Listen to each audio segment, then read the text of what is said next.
salve nação rubro-negra, sou eu, Valente Daquelas, e começa um vídeo irado aqui no meu canal, O Mundo do Flamengo. Noite de quarta-feira, noite de futebol, noite de campeonato brasileiro. O mais querido do Brasil, o meu, o seu, o nosso Mengão, o clube mais querido do Brasil, foi ao Rio Grande do Sul enfrentar a Juventude, no estádio Alfredo Jaconi, que recebeu o espetáculo. Com certeza tivemos um grande jogo, nação. Então já curte, comenta, se inscreva no canal e eu preciso saber muito a sua opinião sobre o jogo. Flamengo e Juventude se enfrentaram 27 vezes apenas, com 10 vitórias para cada lado e 7 empates. Cebolinha, Igor Jesus e Bruno Henrique não viajaram para o Rio Grande do Sul, todos lesionados. Tite começou o jogo com Vitor Hugo no lugar do Bruno Henrique. E eu acompanhando o pré-jogo, pelo Premier e escutando a babação de ovo em cima do Pedro e do Gerson e do Lohan. Aqui comigo, nação, é verdades, críticas, elogios a quem merece, tanto crítica como elogio. Vamos ver se toda essa gravação sobre Lohan, Gerson e Pedro, porque o Gerson ele quer escalar o time, no lugar do Tite. Ele quer mandar até no time, pela falta do De La Cruz e do Arrascaeta. Aí eu pensei, espero que esses jogadores que estão sendo elogiados pela equipe da Globo deem a resposta em campo. A imprensa faz o jogador e a imprensa desfaz o jogador. O auxiliar do Tite, Matheus, disse, abre aspas, achamos importante qualquer jogo e os 3 pontos. Empate com o Atlético Paranaense, vitória contra o Bahia e o Fluminense. Viemos ao Alfredo Jaconi para buscar os 3 pontos. Fecha aspas. Essas foram as palavras do auxiliar do Tite. Aí você vê todo aquele mistério em redor do Alfredo Jaconi, criado pela imprensa da Globo. O Flamengo vai ter muita dificuldade. É um jogo contra um time grande, um jogo muito difícil para o Flamengo. É um monte de obstáculos criados pela equipe da Globo. Comentaristas, narradores, comentaristas são paulinos, fazendo do Juventude um grande bicho-papão. O Matheus, auxiliar do Tite, filho dele, disse que o Flamengo foi para conseguir os 3 pontos. E isso já bastava para o torcedor. O Flamengo não vence no Alfredo Jaconi há 27 anos e continua com a equipe desfalcada. Tivemos um grande jogo. O Flamengo foi para o jogo com o uniforme número 3. E o Flamengo conseguiu no jogo os bons resultados com menos posse de bola nos últimos jogos. Todas as bolas pelo lado esquerdo eram em cima do Arthur Lucas e o Juventude vinha ganhando todas. E o Juventude quase marcou naquele momento. O ataque do Juventude era bastante ofensivo pela esquerda. O Juventude veio de uma derrota para o Palmeiras de 3-1 e o Flamengo daquela vitória contra o Fluminense de 1-0, gol do Pedro. 8 minutos de jogo, Juventude vinha tentando dominar a partida, tocando a bola no meio campo, tentando encontrar uma brecha no time do Flamengo para conseguir entrar. 11 minutos de jogo e o Flamengo vinha enfrentando o mesmo problema de todos os jogos, dificuldade no meio campo. É a situação que eu venho falando há vários vídeos, nação. Tite deve estar com Gabigol e Alan e deixar Lohan para o segundo tempo. Mas o Tite veio pelo menos a 5 jogos com a mesma formação. O Lohan não vem rendendo e correspondendo às expectativas do Tite e da diretoria do Flamengo. Aí você escuta a imprensa puxar o saco e dizer que esse Lohan é a maior joia do Flamengo. Eu não vejo nada disso, nação. 17 minutos de jogo e o Flamengo vinha dominando o jogo naquele momento dentro da casa do Juventude e ia atacando. 18 minutos e o Flávio tinha menos posse de bola, o Flamengo, Pedro marca para mais querido. Tínhamos muitas jogadas, mas o Flamengo vinha derrotando o bicho-papão criado pelos jornalistas. Juventude dentro do Alfredo Jaconi. O Alfredo Jaconi completamente tomado e fica calado no momento do gol do Pedro. A assistência de Luiz Araújo. Pedro faz o gol de peito. Flamengo 1-0, Pedro sai pro abraço com a galera. Aí eu falei, agora a Juventude vai saber e é só o Flamengo manter a calma e aumentar o placar. E o jogo começa a mudar. Arthur Lucas com o corredor totalmente aberto pela esquerda e o Luiz Araújo em cima do Alan Ruschel. Ali começavam as dificuldades do Juventude dentro do seu próprio estádio, nação. Alfredo Jaconi, mas deu muito pouco a alegria do Mengão. O Juventude reagiu muito rápido e empatou o jogo. E o comentarista São Paulino fala, torcendo claramente para a Juventude. Abre aspas. Tem um jogador aí da Juventude que no passado entregava tudo. Hoje ele não entrega mais tudo, só entrega um pouco. Fecha aspas. Nação, eu confesso que eu não entendi nada do que ele disse. 32 minutos voltando ao jogo. Rossi evita a virada do Juventude. Uma linda defesa. Eu confesso que achei que a bola tinha entrado. 37 minutos o Flamengo começava a encontrar dificuldades no campo. E o Juventude tinha se acertado depois do empate na ação. Foi pra cima do Flamengo tentando pegar até a saída de bola do Flamengo. Nação, sexta-feira, Brasil e Paraguai se enfrentam às 10 horas. A nossa seleção canarinho enfrenta o Paraguai precisando da vitória, porque o Brasil vem do empate vergonhoso contra a Costa Rica. O Paraguai também, nação. O Paraguai dá a derrota para a Colômbia. Então, nação brasileira, vamos torcer junto, vibrar junto e enviando boas energias para a nossa seleção vencer o Paraguai. O Brasil precisa da vitória. E é tudo sobre o jogo aqui comigo. Escalações de Dorival, substituições de Dorival, arbitragem. Então não perca, fique ligadinho. Voltando ao jogo do Mengão, nação. Aos 45 minutos estava se findando o primeiro tempo já. O Gerson dá um chute ao gol. Depois que sofreu empate aos 26 minutos. O Flamengo reage só aos 45 minutos. O Flamengo sentiu o gol de empate.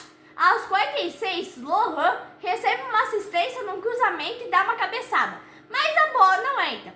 Primeiro tempo se finda, a Juventude finalizou 6 vezes, marcou uma vez. O Flamengo finalizou 4 vezes, marcou com o Pedro. E a repórter pergunta para o Fabrício Bruno. Sofreu o gol da bola parada, né? A jogada que vocês mais treinam, ela diz. Fabrício Bruno responde, abre aspas, sofremos o gol da bola parada, que é a jogada que mais treinamos, mas vamos tentar melhorar no segundo tempo e evitar as bolas paradas. Fecha aspas. Para tudo, nação, para tudo. Alguém entendeu o que Fabrício Bruno disse? Ele apenas respondeu com as mesmas palavras que a repórter falou. Fabrício Bruno, não era mais bonito você falar a verdade, ó, que comigo. Ninguém subiu para dar combate, o jogador de Juventude ficou livre para empatar o jogo. Falasse isso que era bem mais bonito. Finalmente, no segundo tempo, o Tite tira Lohan e coloca Alan. O Tite acerta a substituição. É esse o caminho. Alan é muito mais jogador que Lohan. Aí você escuta a imprensa falar que o Lohan não jogou bem. Mas o Lohan não joga bem há vários jogos. Na minha opinião, o Alan ganhou uma grande oportunidade de desenvolver finalmente seu futebol no Flamengo.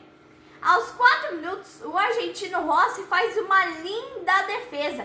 Tem que aplaudir, hein, nação? Eu que vinha tendo minhas dúvidas com ele, confesso que eu tenho me surpreendido com as boas defesas. E eu que criticava tanto ele. O Tite coloca o Alan no meio campo para tentar equilibrar mais o meio campo. Mas o Ortiz estava de volante. Na verdade, o Lohan estava mais avançado e o Alan está mais atrasado para tentar equilibrar o meio campo. O Tite viu deficiência ali. Até os 11 minutos não tínhamos visto nenhum tipo de resultado. Curiosidade, nação. O Tite foi campeão estadual com o Caxias, em cima do Grêmio. 3-0 em casa e 0-0 no Olímpico, com Ronaldinho Gaúcho perdendo pênalti pelo Grêmio. Voltando ao jogo, nação, Juventude põe pressão, faz a 8ª finalização com muito perigo ao gol do Flamengo. O Juventude bastante ofensivo. Aos 20 minutos, o Tite chama o Gabigol que vai pro jogo. Juventude é um time bastante perigoso. Luiz Araújo hoje não jogou bem. O Tite chama o Gabigol e o coloca no jogo. E o Flamengo chega aos 22 minutos com o Pedro. Luiz Araújo perde o gol na cara. Vitor Hugo não vinha nada bem no jogo. Se arrastou em campo hoje. Jogo passado, o Tite colocou ele aos 30 do segundo tempo. E hoje entrou com ele na titular. A deficiência do campo era visível. O Tite era só tirar ele. Tite tira ele e coloca Gabigol.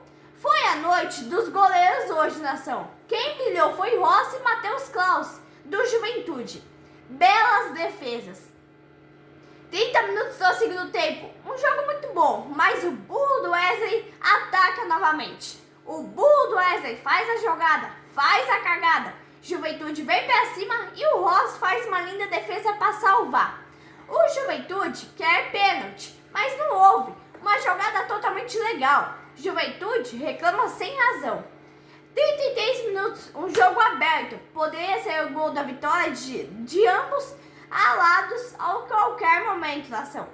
O segundo tempo, o Juventude jogou bem melhor que o Flamengo, mais agressivo. Não se entende o time do Flamengo.